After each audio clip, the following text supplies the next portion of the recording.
کسی جگہ پر دو بوڑھے آدمی رہتے تھے۔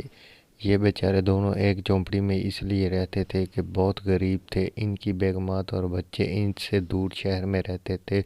روز روز کی لڑائی جھگڑے سے تنگ آ کر دونوں بوڑھے آدمیوں نے اکٹھے رہنے کا فیصلہ کیا۔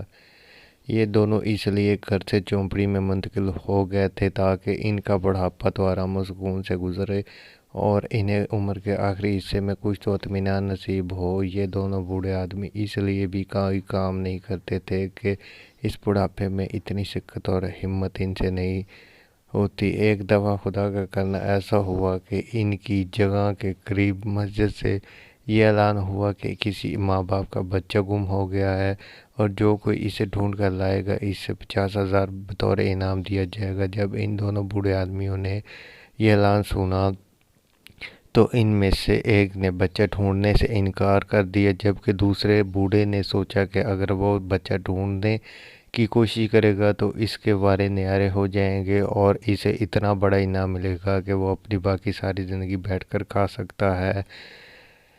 چنانچہ اگلے روز بوڑھا آدمی خود ہی بچہ ڈھونڈنے میں شہر جانے کی جدوجہد کرنے لگا اور بچے کو جھونپڑی سے لے کر شہر تک ہر جگہ تلاش کرنے لگا۔ اس دوران دوسرے بوڑھے آدمی جھونپڑی میں رہا اور وہ سوچنے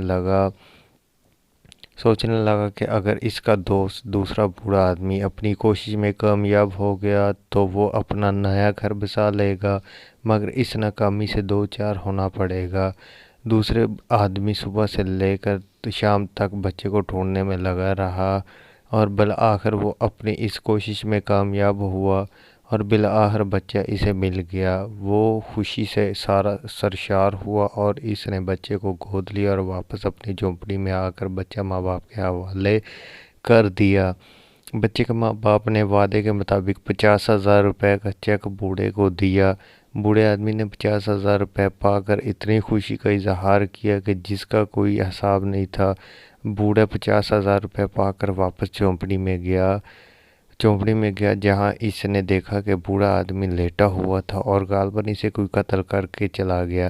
جس آدمی نے انعام جیتا تھا وہ جھونپڑی سے نکل کر شہر کی طرف چلا گیا اور اس نے وہاں ایک گھر خریدا اور خوشی سے رہنے لگا۔ بچوں، اس طرح اس نے محنت کی وجہ سے اپنی زندگی آسان بنا لی۔